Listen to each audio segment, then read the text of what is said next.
Good afternoon. It's Thursday, the 11th of August 2016, just after 1 o'clock. Welcome to UK Column News. I'm your host, Brian Gerrish. Well, the weather at the moment is a bit iffy. It's cloudy here in Plymouth. It's apparently changeable in London and cooling off in Rhyl. So not too good across the country. And I believe that we're in for a little bit of a chilly spell before it gets warmer. Do we believe any of that? Who knows? Well, do we believe anything that's going on in UK at the moment? I'm going to work through some of the topics that we've picked up from other news sources. We're going to have a look at what those mean. We're going to put some interpretation in. But the key message, of course, from the British government is relax, everything is okay.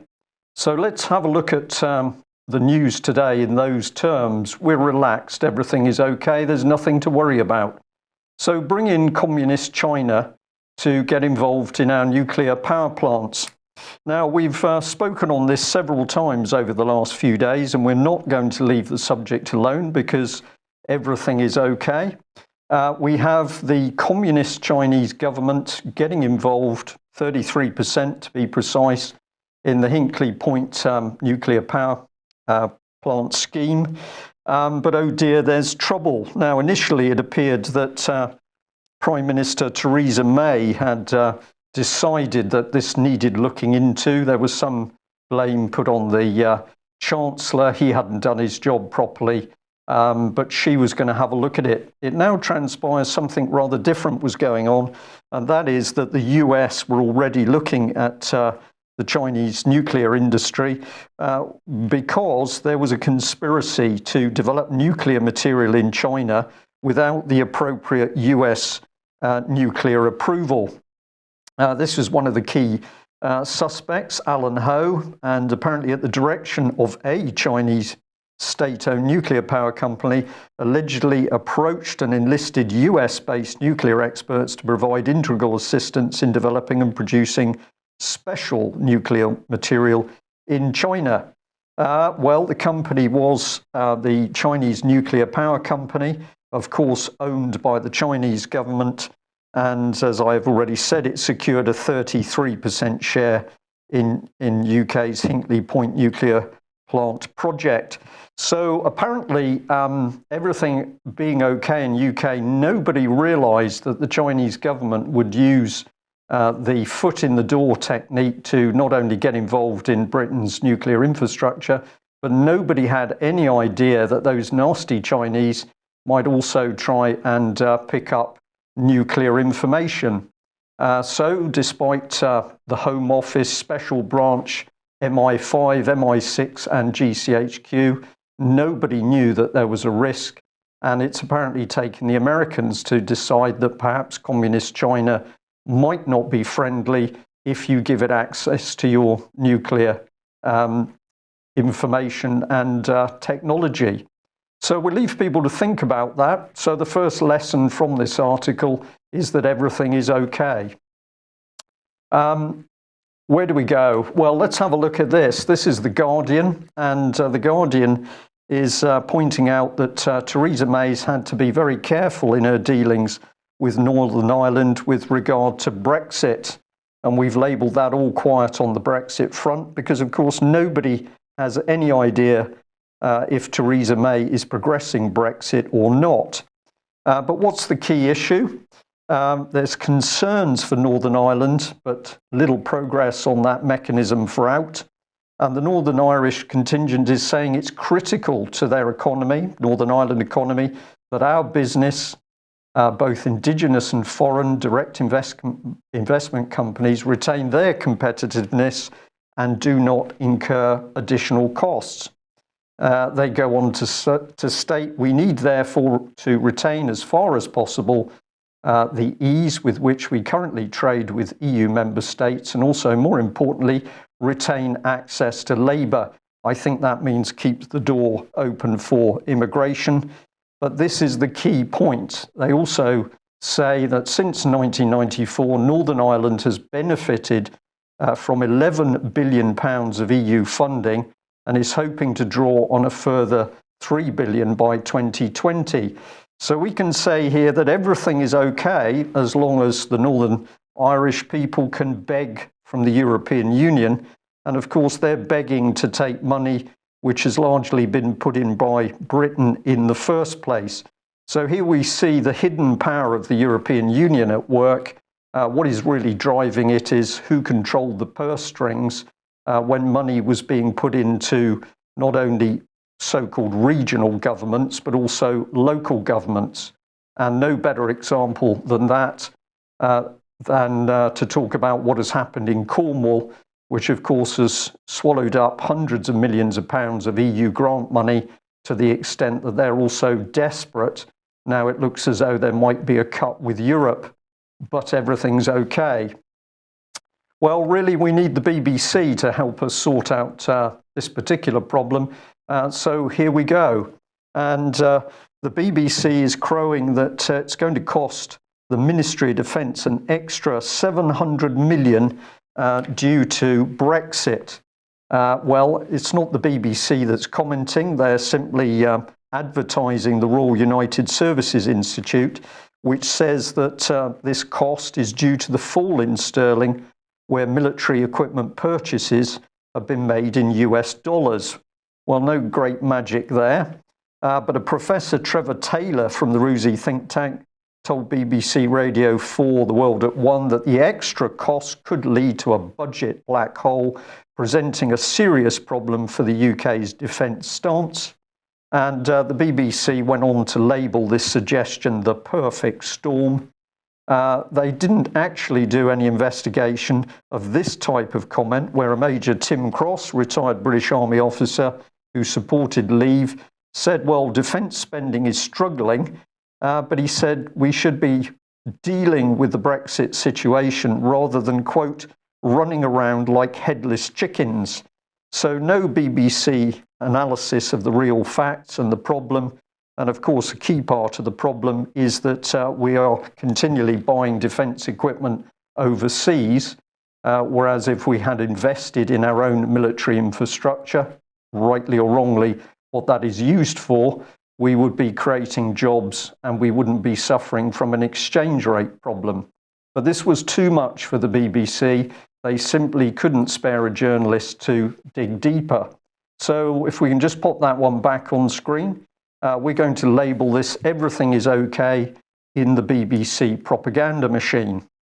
Now, it takes Russia Today to actually really start to hit home what's happening. And what they picked up on was the fact that American journalists had been pushing the State Department extremely hard to get questions answered about emails from the lovely Hillary Clinton. But despite very measured, well-placed, reasonable questions, the lady in the State Department, sent her on screen, simply said, I can't answer questions on Hillary Clinton's emails. I can't answer questions on Hillary Clinton's emails. And her repetitiveness leads us to believe that everything is okay, but the State Department can't comment on Clinton's emails. This got so bad that this particular journalist became frustrated, and this is what he said: am I not speaking English? Because no matter how he tried to put his question, back came the single statement from that particular lady that the State Department cannot comment on Clinton's emails. So although we've had American top secret information, a clear breach of US security by the Clintons, it appears that nothing she does means that matters are examined and she is ultimately brought before the law. Well, this, of course, is exactly the same process that is going on in UK, where the government and civil servants and public departments simply refuse to answer reasonable questions in order to determine the truth. Well, it comes to Russia Today again to actually take a good close look at the BBC. And one of the things that they've highlighted is this very interesting fact that the BBC relies on the governing Conservative Party for almost 3/4 of the information it cites from politicians according to a report by the broadcaster's governing body. Well, that's quite a statement, so we can relax. Everything is okay with the BBC propaganda machine. So what is Russia Today talking about here? Well, let's have a little look, because the governing body is the BBC Trust, and they've recently put out, 10th of August 2016, that a review has been conducted of impartiality. The BBC, known for its impartiality, has decided to have a good close look at itself. And we're going to say they're accurate, they're unbiased, they're impartial, but they just can't report what people are really thinking and saying. They certainly can't report properly on immigration. They certainly can't report on Westminster corruption, child abuse, or the reality of UK's foreign wars and violence. But don't worry, because apparently everything is okay. Now, we decided to actually have a look into this report so that we were dealing factually. And this is one segment. You can find this if you go to BBC Trust. You can actually have a look at the documents yourself. We encourage people to do that. Don't accept what we're saying. Go and have a look at what the BBC is claiming, at least. And this is a very interesting part of the process, because this is a document in relation to a team that they engaged in Cardiff University. So if we can pop that up on screen a bit, it's regarding supporting recommendations, impartiality review of statistics. And it's addressed to a lady called Jill Matheson. We'll have a look at her in a minute. And the impartiality review panel. We're writing this letter as supporting evidence along with our report, Impartiality Review of BBC Reporting of Statistics, a content analysis. Based on our review of coverage, we identified some areas that the BBC Trust's Impartiality Review panel might consider when making judgments about the BBC's use of statistics and how output might be strengthened. And so the opening letter goes on. We'll leave you to read that, but we were rather intrigued when we got down to the bottom, because the yours sincerely included us, Dr. Stephen Cushion, a Professor Justin Lewis, a Professor Richard Sambrook, and a Rob Callaghan. Well, why are we interested there? Because we thought, well, the BBC is investigating itself, so it probably needed to bring in an independent, possibly BBC team. Here's the main lady, and she has got a very good statistical background, because she's worked for the government for about 30 years, has now retired from that government statistical post, but in her comments to the Civil Service World magazine, we were interested to see this. She said about the government statistics department, we have some great friends in the media and elsewhere who act as critical friends, giving feedback on our releases. And we just wondered whether perhaps any of those friends included anybody in the BBC. But apparently everything is okay with the media in UK at the moment, and the public is quite entitled to trust the BBC.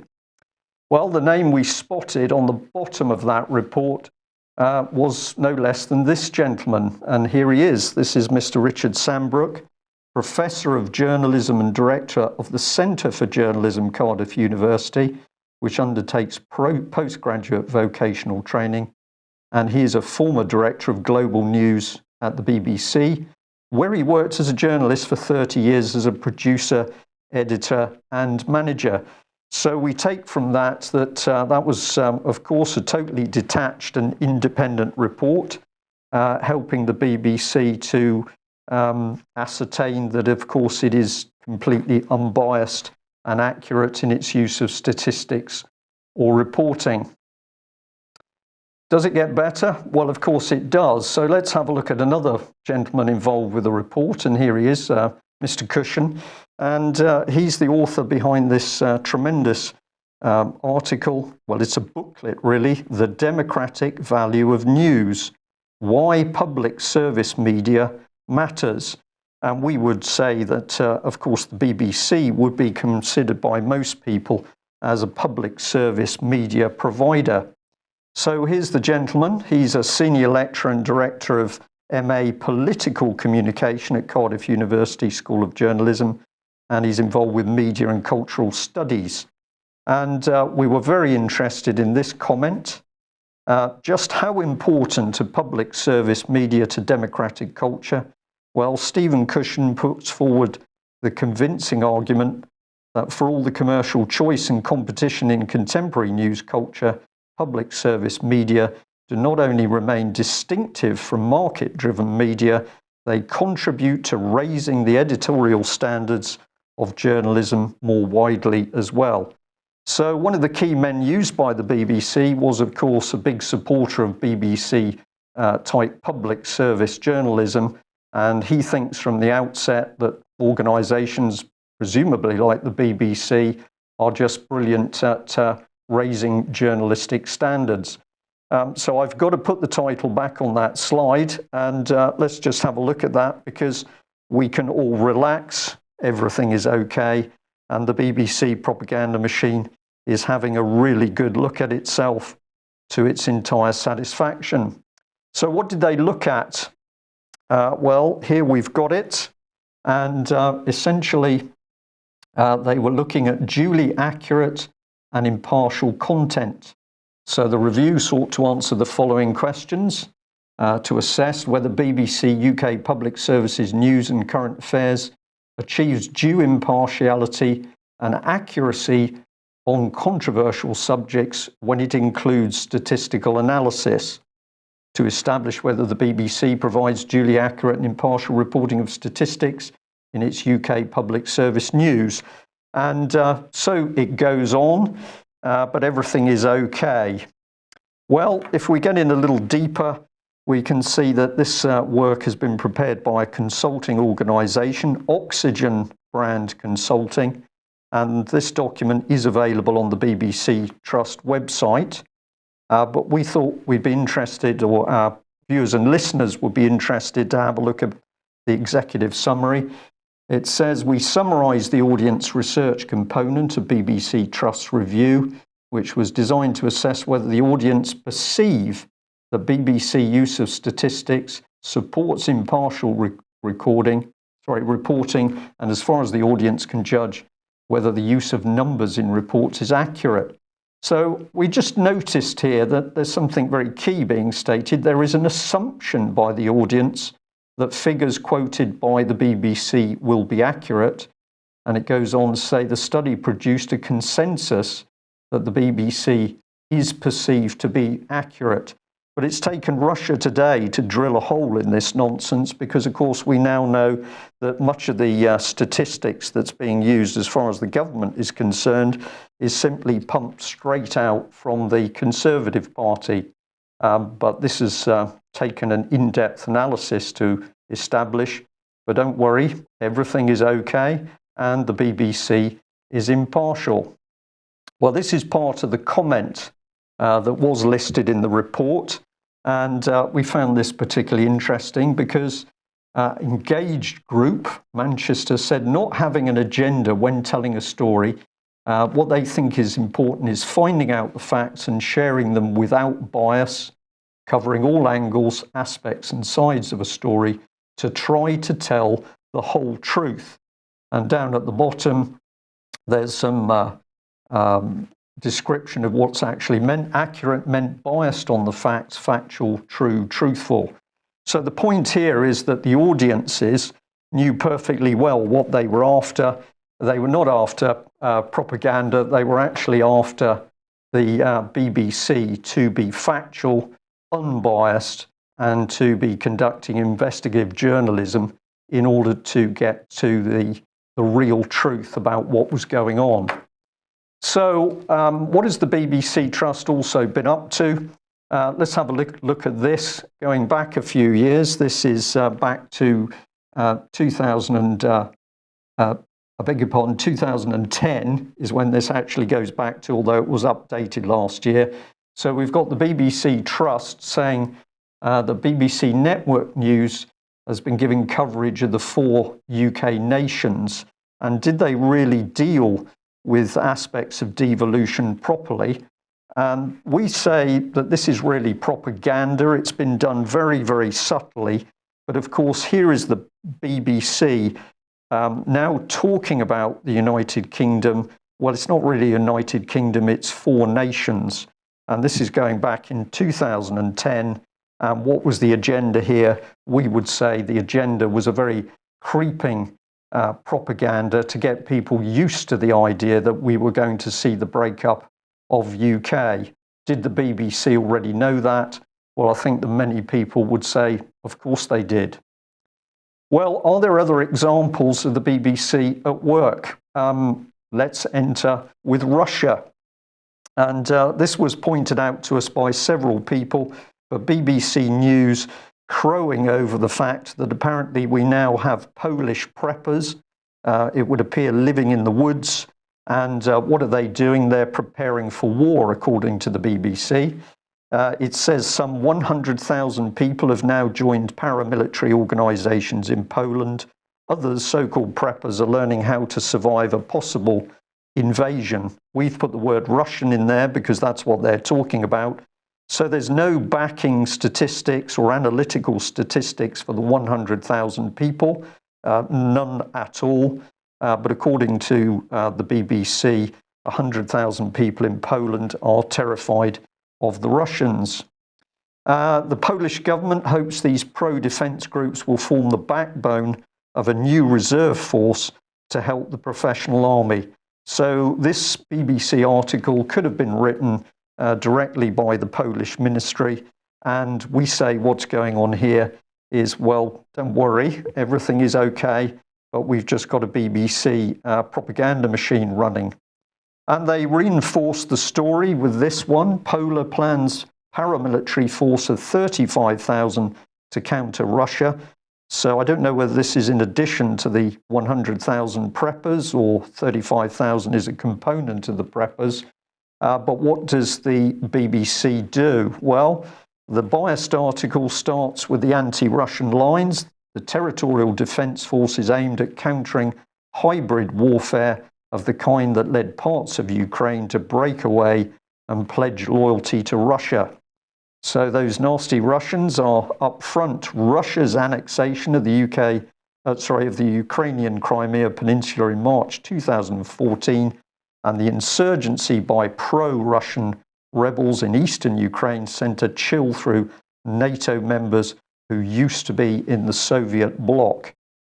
Russia has also deployed Iskander-M nuclear-capable missiles to Kaliningrad, a territory sandwiched between Poland and the Baltic states. And on it goes. The Baltic region has experienced heightened military tension in recent months, with NATO complaining of aggressive behaviour by Russian Air Force jets. There is no impartial BBC analysis of the Russian position, none at all. There are no proper interviews with Russian politicians, but everything is okay, despite the fact that 3.65 billion of public money in the UK is being used in the BBC propaganda machine. Is there any hope? Well, let's just remind ourselves that yesterday we flagged up this 88-year-old gentleman, and despite being 88, despite living much of his life in a very rural setting and the work on farms, he was able to work out that even if there was trouble with the weather, then we should blame those nasty Russians. So everything is revealed in the BBC propaganda machine, but for me it's taken an 88-year-old man to see through this propaganda, to expose it, and ultimately to laugh at it for what it is. So if you're watching this thinking, I know the BBC's rotten, it's up to us, of course, to do something about it. It's not enough to sit back and say everything's okay. If we have a look at media machines, we thought it might be interesting to see how the government is actually using its media personnel to lie, fob off and obfuscate any inquiries from the public. And we thought we'd just bring in here our Met Police whistleblower, which led to some interesting dialogues yesterday with the Home Office. But we just remind you first that, of course, we've written an open letter regarding this very brave Met Police whistleblower, a letter to the policing minister, Mr. Lewis, and we'd also written an email to his predecessor, Mike Penning. Those are about 10 days old now, a little bit over, and there's been a total silence from both these two gentlemen and a total silence from their constituencies because we also asked their constituency chairman to help. Well, it gets better because we've now had the first Home Office response to that Met whistleblower and his testimony. And what took place? Well, a phone call in which the Home Office media team said to me, Mr. Gerrish, can you tell us at what point in time in the audio the name of Mr. Penning is mentioned? Well, this was a very interesting question, and we gave them a response. I think you're asking the wrong question. Shouldn't you be asking at what time the policeman talks about the little girl who is dead in the gutter? There was a long pause. We then said, have you actually listened to the tape? To which the Home Office spokesperson said, no, but we wonder if you can tell us at which point Mr. Penning is mentioned. We replied, tell the person who instructed you to ask that question to listen to the tape. But what we learnt from that phone call is firstly that everything is very silent on the child abuse front. And of course, the Home Office is now showing it is more concerned with reputation management for the policing ministers, in particular Mr. Penning, that they want to know exactly where that point is in the tape. They're simply not interested that at other points in the tape, the policeman is talking about serious sexual abuse, prostitution and trafficking of youngsters. And of course, ultimately, the fact these children are at such risk, they are literally dying in the gutter. And to be fair to the Home Office media team, of course, those individuals were given the very difficult job of dealing with us. Meanwhile, the ministers and other civil servants ran scared in the background. But everything's okay. We can trust the British government. It's clearly doing a good job. It's clearly protecting children. Well, north of the border, there's a similar picture. So let's have a look at the situation around the Dohertys. And of course, the Dohertys have had 4 children taken from them. And people have gone to Nicola Sturgeon as First Minister in order to get her help. Well, Nicola Sturgeon, too scared to talk to the public. So she's done much as the Home Office has done, which is put the burden onto the media team. And in particular, she put it on to one particular lady that said this in response to the fact that 4 children were unlawfully taken by armed Irish police. 2 armed in there, apologise for that. But that's not the problem. The line is that Nicola Sturgeon does not get involved in individual cases. Well, she does get involved in the Brain family case because that's widely publicised. So, of course, the line that Nicola Sturgeon does not get involved in individual cases is a lie. And it fell on Eileen Easton, head of Nicola Sturgeon's press office, to lie on the order of her boss, presumably that would be Nicola Sturgeon. So we can say, relax, everything is okay. Where the stealing of children is concerned by the state, the real lie will come out of the media team on the instructions of Nicola Sturgeon's press office. And can we add a bit to this? Well, we can. This is an email that we received this morning, and it's in relation to inquiries made of Police Scotland in relation to the Dohertys. And Police Scotland says, Police Scotland has many obligations in regard to allowing access to information.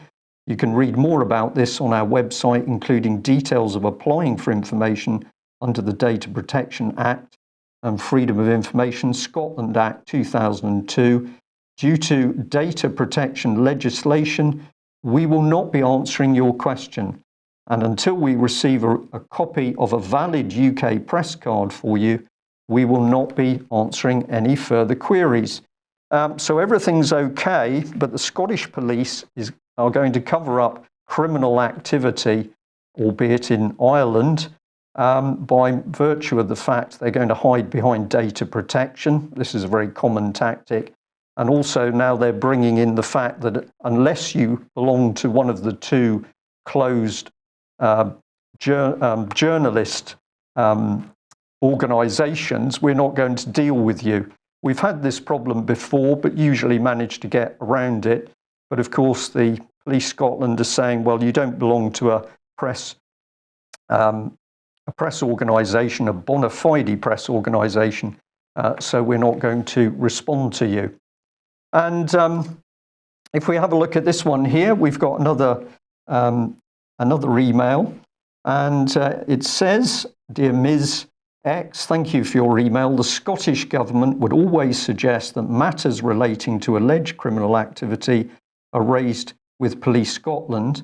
However, as mentioned in my initial reply, cannot comment or intervene in individual cases." So that's not my reading. There is a small error in that first sentence. Not to worry, everything's okay. I can confirm that where the Scottish Government received correspondence from individuals raising concerns about the topics raised in your initial email, they would be provided with full information about how they can formally contact the relevant bodies to raise their concerns, including the escalation routeways for the resolution of any disputes about the handling of their concerns. I apologise that I can't assist you further. Yours sincerely, Jack Murray, Child Protection Policy, Children and Families Directorate. I'm sorry, I think I mentioned Police Scotland there. I meant Child Protection. So we just add in the line. We've now got everything is, well, it's okay because we can just fob off the public with newspeak over child abuse. And let's turn to Melanie Shaw, because Melanie Shaw is now about 10 weeks incarcerated into HM Prison Foston Hall. For those who don't know, she's the lady who blew the whistle on serious child abuse at Beechwood Children's Home in Nottingham. And of course, what we can show you is that Theresa May, former Home Secretary, knew everything that was happening to this very brave lady. To hear what she has really been through is heart-rending. I can't put it in a better way than that, and most of it has not been made public to date. Okay, Theo, if we pop that one back on screen. What is happening to Melanie? Well, apparently in HM Prison Foston Hall, they're now saying they're unable to discuss Melanie. We regard her as a political prisoner, of course. She's segregated. She's having the withholding of male rights. She has been denied medical attention. This is an old tactic that was carried out in Peterborough Prison. But we also now know that HM Prison staff are interfering in the process of her legal defence. Now, I'm not at liberty to give you more detail on that, but I can tell you that that is taking place. But the excuse for no information, data protection. So everything is okay, but it's very silent on the child abuse front. And we had another email in on this very subject where somebody had asked about Melanie's physical condition. This had been sent to the governor of Foston Hall Prison, Mr. Carl Davies. They can't tell the gentleman who requested about this because, of course, that's personal data protection. They're unable to disclose whether Melanie is sharing a cell, where she's not. She's in solitary confinement again for the public safety, apparently. But then at the bottom, it says this. However, on this occasion, I can confirm that there are no restrictions in place on mail. However, in the limited communications that Melanie has been able to get out, she has specifically stated that letters that she has written and handed in to be sent, had then been returned to her a few days later, a particularly cruel little tactic, and that she's been prevented from receiving mail.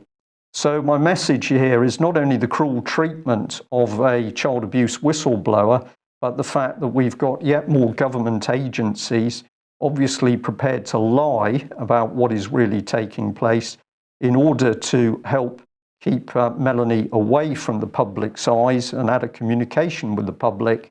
Why would they want to do that? In order to protect the British government. So everything very silent on the child abuse front. And is it likely to get better? Well, thank you very much to the viewer who sent this in from the Birmingham Mail. And it's a very simple headline that the former Birmingham MP John Hemming has apparently been selected to stand again. Well, this doesn't fill me with much confidence that we're going to see a dynamic change in Mr. Hemming, because at the end of the day, has he got into child abuse in Westminster? Has he really taken other politicians and the Prime Minister to task? And the answer is a resounding no. So I'll leave other people to consider that. But I think we can say that even if Mr. Hemming is re-elected, we can expect silence on the child abuse front. But we would like to say a very big thank you to Alice Through the Looking Glass. And if you haven't visited this site, please do, because some really excellent analysis and investigation of what's been going on around child abuse. And it's by the good work of other organisations and people that we can get things to emerge into the public domain about what's happening with the children. And if you're unsure as to why UK Column will not leave this subject alone, I will repeat again that if you want to understand how the criminal corruption in Westminster works, follow the trail of money and follow the trail of the abuse of children. Follow those two things and we will be able to take the lid off the fact that we have a United Kingdom at the moment run by a criminal cabal in Westminster. Now, something else that we need to keep an eye on is what's happening at very local police level. And this was sent in by somebody yesterday, and it's a very interesting headline from our local paper. It says, Plymouth police officers are asking people to give them lifts to and from jobs. And it goes on to say that police volunteers already drive, they already act as community engagement and protection officers. And these new volunteers are going to be employed on a wide range of other matters. And we wonder what those other matters might be. But of course, using members of the public to work with the police was the favourite tactic of the Stasi in East Germany. And for those of you who listen from Germany, you know, of course, I'm not pointing a finger at the German people. We're talking about a very dangerous political organisation. But it is factually correct that the Stasi were using a wide network of so-called ordinary members of the public in order to spy on their family, friends and neighbours. And the person who sent this to us, of course, gave out that specific warning that something very nasty was being introduced with the police, armed police and militarised police at the top end of the scale, at the bottom end of the scale, the police being blurred into some form of community policing network. And of course, we can't rely on our police. The Met whistleblower has shown us that at the higher level with Met. But the Express yesterday had this headline, Rotherham scandal, fury over dodgy vanishing of child abuse evidence from police station. And if you read the article, it was saying very clearly that what was happening was that serious evidence from victims of abuse was simply disappearing. And we've contrasted that with the sorry state that nuclear files regarding nuclear weapons in Israel have disappeared from archives. So what can we label that? Everything is not okay. And it's absolutely up to us to deal with it. So can I say, to end what has been probably a pretty serious news on the state of the country, it does require everybody to do something. And it's very noticeable that out of the wonderful UK column supporters that we have, it is a relative few people who are taking the trouble to write to the governor of the prison, to write to the Home Secretary, to write to Scottish Police. So a very few people are taking it upon themselves to do what is necessary. What we need is for everybody to take it on themselves to do what is necessary under the basis of many hands make light work.